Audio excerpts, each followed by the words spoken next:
La clé, c'est d'être heureux avec soi-même. Ce n'est pas mon but de vous rendre heureux à travers mon équilibre de vie professionnelle, personnelle. Souciez-vous de votre équilibre de vie. Ma préoccupation, c'est moi d'abord. Et je le dis dans l'ordre. Ensuite, mes enfants et ma femme. Parce que si je suis heureux, je peux tout leur donner.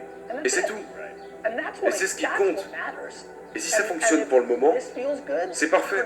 Je suis heureux pour moi-même. Et je veux que les gens soient heureux pour eux. Et si pour vous, c'est de travailler de 9 heures à 17 heures en gagnant 49 000 dollars par an, et que vous en êtes super heureux, alors vous avez tout gagné. Pense à ce que tu as.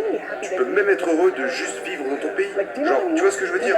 Pas être genre, oh regarde ce gars, il a mieux que moi, il a une copine, ou il a de l'argent, il a monté un business. Il faut que tu sois en mode, merde, je pourrais être en Syrie et me faire exploser demain. Juste, tu vois ce que je veux dire? Faut que tu penses plus à des choses comme ça.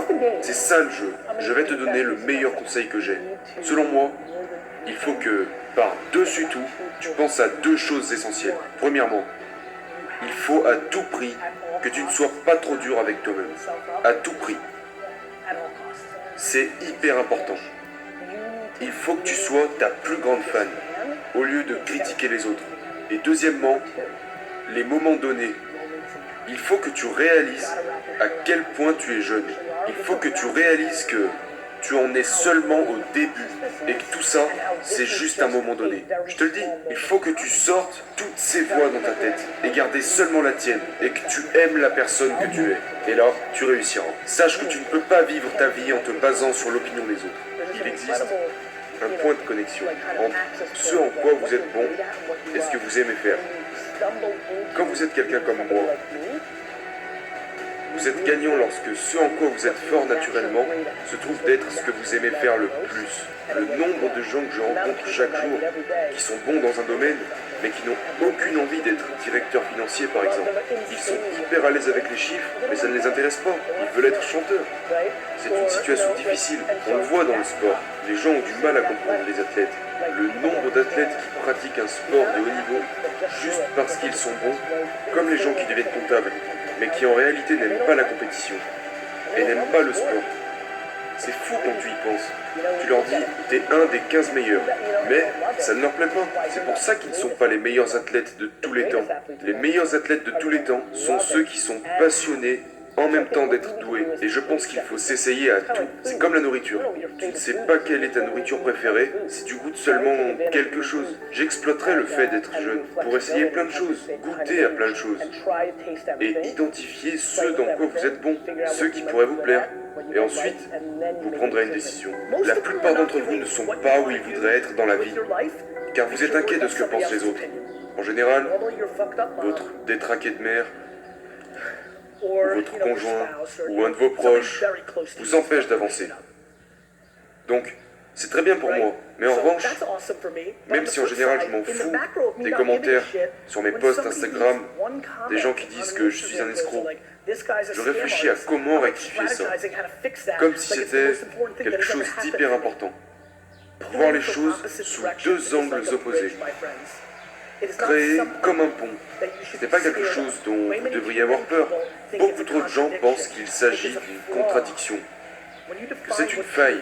Quand vous prenez la vraie définition de l'intelligence, il s'agit de prendre en considération les opposés et de les faire se confronter. J'aime que tout me vienne intuitivement. On rigolait avant que je monte sur scène, je disais « Qu'est-ce que je dois faire déjà après avoir parlé ?» Et il rigolait. Et il me disait « Quoi? T'as pas lu ?» Bah non, ça fait 20 ans que j'ai rien lu, j'ai pas besoin de me préparer, je reste dans mon domaine. La raison pour laquelle j'adore faire des questions-réponses, c'est que si je ne connais pas la réponse à la question, je dirais simplement que je ne connais pas la réponse. Notre société se voile la face. Il faut vous remettre en question et évaluer ce que vous savez, et ensuite vous pourrez réussir. Quand les gens me demandent comment je crée du contenu, un moment qui a été crucial pour ma communauté, c'est quand, il y a 6 mois, je me suis dit, tu devrais documenter. Ça a ouvert des portes à plein de gens lorsqu'ils ont réalisé, attends, tu devrais documenter dans ton blog ou ta story ton parcours d'entrepreneur. Pas que tu es un coach de 21 ans qui prend 5 000 dollars par mois pour apprendre aux gens comment vivre. Va te faire foutre. Je connais des dizaines de milliers de personnes. J'en connais des milliers personnellement et je suis très proche de centaines d'autres. Il n'y a aucun lien entre leur niveau de salaire et leur niveau de bonheur. J'ai des amis qui gagnent 47 000 dollars par an et qui sont les personnes les plus heureuses que je connaisse. Leur équilibre vie personnelle, travail est parfaitement au point. Ils sont dans 2 équipes de foot, ils jouent aux jeux vidéo, ils regardent toutes les séries qu'ils aiment, ils partent en vacances 2 fois par an et ils sont super heureux. Et je connais des tas de personnes avec qui j'ai grandi pendant l'essor de la Silicon Valley qui ont des centaines de millions de dollars sur leur compte bancaire et qui sont tristes et seuls et perturbés comme jamais. C'est pourquoi je vous en supplie de faire le raisonnement inverse et de réfléchir à qui vous êtes vraiment et d'évaluer le niveau d'argent et de choses dont vous avez vraiment besoin et le niveau de créativité dont vous avez besoin. Et je vous promets une chose qui va certainement vous surprendre. Je devrais être beaucoup plus riche. Je passe à côté de sommes d'argent tous les jours. Je suis passé à côté de sommes astronomiques. Je passe énormément de temps à envoyer des messages privés, à contacter et rencontrer des gens au hasard, sans en tirer aucun profit. En fait, je suis convaincu de ce que je vais vous dire. Je pense que j'aime tellement le parcours et l'enjeu d'être un entrepreneur que je suis passé à côté de certaines opportunités de gagner de l'argent juste pour pouvoir en profiter un peu plus. Parce que j'ai peur que si les chiffres continuent à trop augmenter, à terme, ça enlèvera tout le plaisir du jeu. Quand vous avez comme moi la chance de faire ce que vous aimez, faire quelque chose qui vous rappelle sans cesse la seule chose à laquelle vous tenez le plus, mis à part votre activité, c'est-à-dire le temps que vous passez avec votre famille. Ma famille, c'est toute ma vie. Et malgré ce que je suis et ce que je fais, c'est la seule chose qui compte. Je ne pourrais pas vivre sans ma carrière d'entrepreneur. J'ai tout fait lorsque je n'entreprenais pas. C'est pour ça que j'avais des mauvaises notes à l'école. Parce que je ne pouvais pas m'affirmer. Et c'est quelque chose que je ne sais pas faire. Le fait d'être ici est stimulant. Parce que venir, non pas à LA, San Francisco, New York ou Londres, c'est plus amusant pour moi. Ça a un côté pragmatique. On sent qu'il y en a encore pas mal sous le pied. C'est ce que j'aime. Mais je veux rappeler à tout le monde que juste parce que vous n'avez pas grandi avec un héritage ou parce que vous n'habitez pas à la Silicon Valley, le marché s'en moque. Si vous êtes suffisamment bon, vous réussirez. La quantité de personnes sur le marché qui prétendent être ce qu'ils ne sont pas. Parce que ce que leur principale motivation est, c'est qu'ils sont à la poursuite de l'argent. C'est la principale raison pour laquelle tant de gens perdent. Tu ne peux pas contrefaire ce que tu es. Tu ne peux pas le fabriquer. Tu ne peux pas le désirer. Tant de gens ici veulent être des business coachs alors qu'ils n'ont jamais construit une seule putain d'entreprise. Je m'inquiète de ces gens qui suivent la tendance actuelle au lieu de suivre la seule chose qu'ils sont en réalité. Voilà pourquoi ça marche si bien pour moi. C'est parce que j'ai jamais changé. Qu'importe ce à quoi vous donniez de l'importance. Et devinez quoi ? Être entrepreneur ne sera plus aussi cool un de ces jours. Et laissez-moi vous promettre le moyen le plus rapide pour gagner. Et je ne parle pas d'argent. Je veux dire, gagner. Agir de la façon qui vous semble la bonne, avant que ça ne le soit pour n'importe qui d'autre autour de vous. Et je vous promets que la majorité d'entre vous ne le font pas. Qui sont les personnes que nous chérissons et que nous avons mis en évidence ? Ce sont ces personnes qui ont tout misé sur eux-mêmes et qui se sont totalement engagées lorsque vous êtes dévoués à votre travail. Et nous vivons maintenant dans un monde où l'Internet a créé des niches de communauté, des niches autour de chaque putain de truc que vous ne pourriez jamais imaginer. C'est une incroyable bénédiction pour chacun de nous tous, que nos grands-parents n'ont pas eu la possibilité de connaître. La plupart d'entre vous poursuivent de l'argent, putain. Donc vous allez perdre. J'espère que vous cherchez quel est votre talent, ou quelle est la véritable essence de qui vous êtes.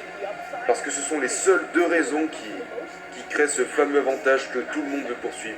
Les gens qui bossent le plus sont les plus heureux, pas les plus tristes. Et la raison pour laquelle je bosse tellement, c'est parce que c'est la putain de variable la plus contrôlable. Tu sais, pour être bon, je pense qu'il faut se battre. Et je pense réellement que mon succès est le produit d'un certain niveau de compétence. Mais je pense vraiment que je gagne parce que je travaille plus dur que les autres. Je le pense vraiment. Je le pense à 100%. Et je ne suis pas sûr que si mon père ne m'avait pas montré l'exemple, je n'aurais même pas eu la capacité de penser que quelqu'un puisse autant travailler. Le fait que j'ai travaillé 19 heures par jour, tous les jours, ces 20 dernières années, C'est facile pour moi. C'est la seule chose que je connaissais. Le travail. J'étais pauvre. J'étais nul à l'école. C'est la seule corde que j'avais à mon arc. Tu sais, je pense que tu as besoin de reconnaître que ton plus grand avantage est que tu as plus faim que ton compétiteur. Et que si tu ne profites pas de ton seul avantage, qui est ton éthique de travail et les heures que tu as dédiées à ton business, alors ce sera vraiment difficile pour toi. Je suis assis là autour de vous, avec l'énorme impression que vous êtes trop faible pour me battre. Je pense que vous aviez eu plus d'avantages que moi, que tout ça ne vous permet même pas de me battre. Quelqu'un viendra dire avec un point de vue opposé, Gary, c'est cool, mais je n'ai pas besoin de travailler dur, car je travaille intelligemment. Ouais, moi aussi, tout du cul. Je travaille dur et intelligemment. Alors quoi? Il y a 8, 10, 12, 15 heures de travail quotidien. Vous pouvez finir tellement de choses dans ces 9, 12, 18 heures. Vous pouvez finir une quantité moindre de choses, ou peu de choses. Les gens se focalisent trop sur de petits détails. Trop de personnes dans cette salle vont passer les 30, 40 prochaines années de leur vie à essayer de cocher les croix de leurs tâches auxquelles elles ne sont pas bonnes. Et vous allez perdre une énorme quantité de temps et finir par perdre tout simplement. Je recommande grandement aux travailleurs acharnés, il y a beaucoup d'entre vous, qui parlent tout le temps. Gary, je travaille dur, et c'est vrai, vous travaillez 16 heures. Certaines personnes n'ont juste pas d'attention, ou la capacité de se rappeler. Il y a plein de choses que je ne peux pas apprendre. J'étais un élève très mauvais, car le sujet des cours était juste ennuyant. Et si j'avais été forcé à apprendre et comprendre le parcours des plus grands artistes du XXe siècle, je pense que je serais vraiment dans le pétrin. Et donc, je dirais aux gens de miser sur leurs forces. Vous avez besoin de miser sur vos forces et ne portez pas d'attention sur vos faiblesses, pour se mettre dans la position de gagner avec leurs forces, car c'est absolument la voie la plus directe vers le succès. La grandeur vient de l'adversité et du fait d'affronter le challenge dans les yeux et d'avoir le courage de se lever et d'y aller. Tous les gens ici présents, en une seconde, peuvent penser à quelque chose à quoi ils ne sont pas bons, qui n'est pas noble, à quoi ils sont mauvais. En une seconde, une chose qu'ils savent qu'ils n'ont pas encore avoué à eux-mêmes. C'est intriguant, c'est le début du processus.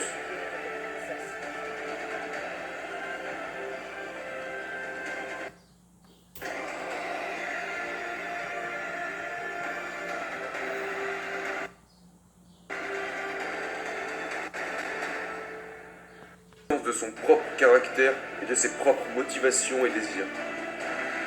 Une chose que je pense faire correctement, c'est que je fais en sorte que les gens se sentent en sécurité. Et c'est vraiment important pour moi.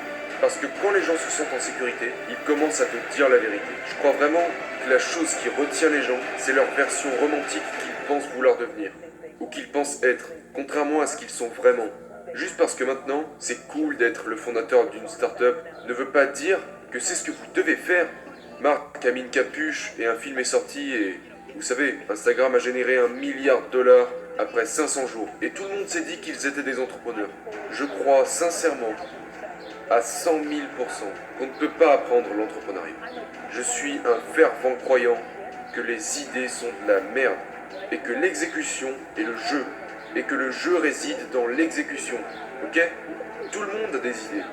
Est-ce que vous savez combien de putains d'idées est-ce qu'on a là? On pourrait probablement s'asseoir ici pendant les prochaines 78 grandes startups. Alors, vous pouvez aussi penser à ça. À quoi est-ce que vous êtes bon? J'ai construit un business vraiment pas sexy, à la hauteur d'où je me trouvais, et du jeu. Parce que j'étais conscient que ça allait être un moteur pour moi, pendant 10, 20, 30 ans. Alors que ça aurait été plus sexy de lever 50 millions de dollars et de jouer avec les 14 idées que j'avais. Mais je sais qui je suis. Vous ne pouvez pas juste le dire. Vous savez combien de gens que je connais personnellement ici disent qu'ils sont de durs travailleurs et que j'observe parce que je suis curieux et qu'ils ne le sont pas. Donc vous ne pouvez pas juste dire que vous voulez aller au sommet. Parce que si vous voulez y aller, vous allez devoir regarder les choses avec plein de merde dans les yeux que vous n'allez pas aimer. Si vous ne possédez pas de connaissance de vous-même, et que je pense que plein de gens n'ont pas, la seule façon dont vous pouvez l'obtenir est de laisser les autres personnes vous dire vos caractéristiques. Mais beaucoup de gens ne vont pas vous dire la vérité. Donc c'est à vous de créer un environnement très sain, pour que quelqu'un vous dise la vérité. C'est la question la plus importante que je vais vous poser. Vous devez me dire la vérité. Mon intuition est que vous n'allez pas me dire la vérité. Mais il faut que vous sachiez que ça ne me dérange pas Je suis dans le bon espace mental pour ça. J'ai besoin de la vérité. Et ensuite, je vous demanderai à quoi vous pensez être bon et ce à quoi vous pensez être mauvais. À quoi est-ce qu'ils pensent vraiment être bon et ce à quoi ils pensent vraiment être mauvais. Collectez les données. Beaucoup de gens ne veulent pas reconnaître à quoi ils sont bons ou ne veulent pas accepter qu'ils sont mauvais à quelque chose. Je ne pense pas que les gens sont honnêtes avec eux-mêmes. Il y a beaucoup de choses que je souhaiterais devenir, mais c'est juste que je suis sincère avec moi-même et je pense que se mentir à soi-même a retenu la plupart des gens dans cette pièce. Parce que quand tu vois le regret dans le regard d'un homme, ça fait mal. Parce que tu ne peux plus rien y faire. Quand tu as 90 ans et que tu ne peux plus te déplacer, tu es fatigué, tu ne peux plus rien faire. Tu ne peux plus construire cette entreprise que tu as tant désirée. Tu ne peux plus passer du temps avec ton enfant. C'est du regret. Et ça me rend fou comme pas possible.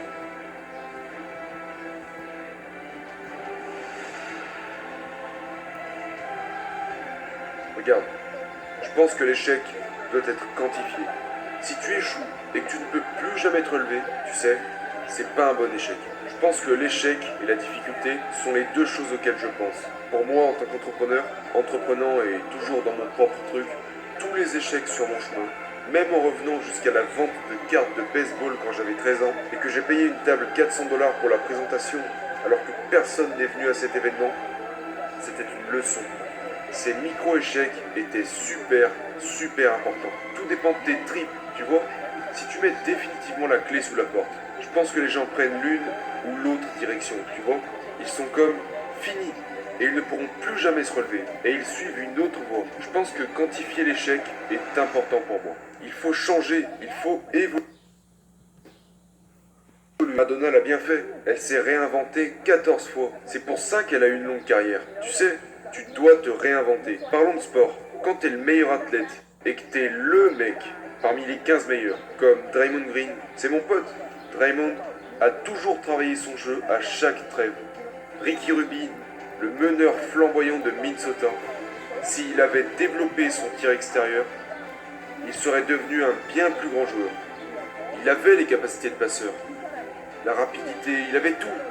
Et si au lieu d'aller à Ibiza sauter des nanas pendant la trêve, il avait travaillé son tir à 6 mètres, il serait dans le circuit.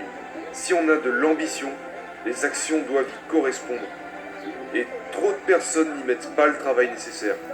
Leurs paroles sont au-dessus de leurs actes. Alors vraiment, tu vas devenir meilleur joueur de NBA de tous les temps?